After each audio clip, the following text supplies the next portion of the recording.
আপনি যদি বেদাতকে কাটতে চান, এক নাম্বার প্রচলিত তাবলিগ জামাত বন্ধ করতে হবে। কারণ প্রচলিত তাবলিগ জামাত 1926 সালে ভারতের ইলিয়াস কান্দলভি মেওয়াত থেকে শুরু করেছেন, যার বয়স 100 বছর। কথা বলেন না কেন? দুই নাম্বার, জামাত ইসলামের প্রতিষ্ঠাতা মওদুদী সাহেব, আবুল আলা মওদুদী সাহেব, তিনি 1941 সালে যে গণতন্ত্র দিয়ে ইসলাম প্রতিষ্ঠা করতে চাচ্ছেন, এইটা মাত্র 1941 সালে আবিষ্কৃত হয়েছে। এইটা রাসূলুল্লাহ সাল্লাল্লাহু আলাইহি ওয়াসাল্লামের জামানায় ছিল না, এইটা বেদাত। কথা বলেন না কেন? তিন নাম্বার, আমাদের কওমি মাদ্রাসায় আমরা যারা দাওরায়ে হাদিস পাশ করেছি, আমরা খতমে বুখারী অনুষ্ঠান আমাদের মাদ্রাসায় জমকালোভাবে করি। আমরা জানি এটা বরকতের কাজ, খতমে বুখারী।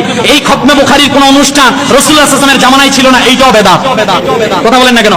প্রচলিত ওয়াজ মাহফিল, পীর সাহেবদের ইসলাম মাহফিল, জুমার দিনের 2 আযান, মাযহাব মানা, তারাবির নামাজ, ফরজ নামাজের পর দোয়া, মসজিদে চাকরি করে বেতন নেওয়া, এগুলো সব বললে তো ভাই আমাদের সব শেষ হয়ে যাবে। তো এগুলো যদি আপনি বেদাত বলতে চান, সবকিছু কাটেন, সবকিছু না বলে শুধু ঈদে মিলাদুন নবী সাল্লাল্লাহু আলাইহি ওয়াসাল্লামকে বেদাত বলা, তার মানে কাবাব মে হাড্ডি হে, ডাল মে কুছ কালা হে, এখানে নিশ্চয়ই খাবলা আছে। কথা বলেন ঠিক কিনা? আসলে হুজুর ডাল মে কুছ কালা হ্যায়।